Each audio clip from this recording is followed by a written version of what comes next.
But while, therefore, it's not the case that Adventism simply has replicated the Catholic organizational model, definitely the similarities that Dr. Brunsma highlighted are very real.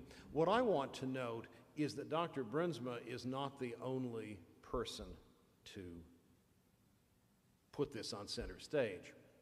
So, a little less than 40 years ago, Andrews University psychology professor Derek Proctor sued the Seventh-day Adventist Church and various Adventist church entities and personnel, I'm sure, as well, because Adventist publishing houses, he said, and Adventist book centers had engaged in a conspiracy in restraint of trade to prevent the sale of his low-cost reprints of out-of-copyright Adventist books.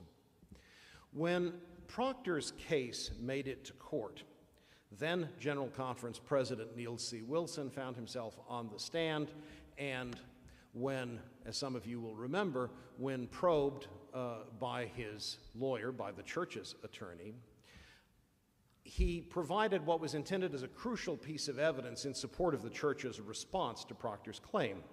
The underlying logic of the church's response to Proctor's claim was that the church couldn't, these various church entities couldn't engage in a conspiracy in restraint of trade, because for there to be a conspiracy, there have to be multiple conspirators.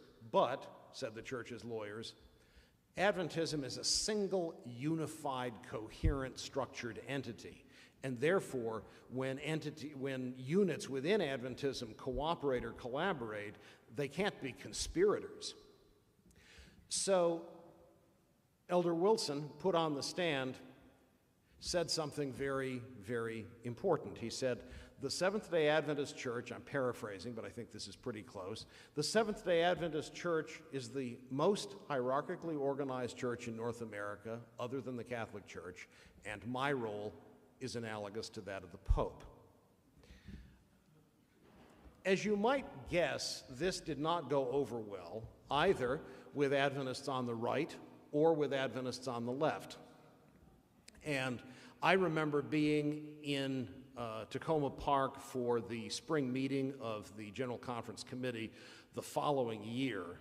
I was there on behalf of the La Sierra University student body, but I sat in on the meetings of the committee, at least at the beginning, and Elder Wilson was gently nudging the participants to recognize that jokes about the Pope and cardinals, referring to him and the vice presidents of the General Conference, might not go so well in the field. I note simply that Dr. Brunsma is not offering an alien perspective here, but in fact repeating an observation made by a very important and influential church leader.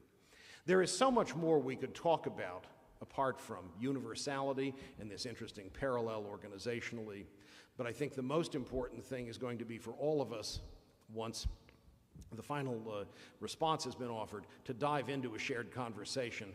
I look forward to that conversation, and I thank Dr. Brunsma so much once again for this paper and for his book.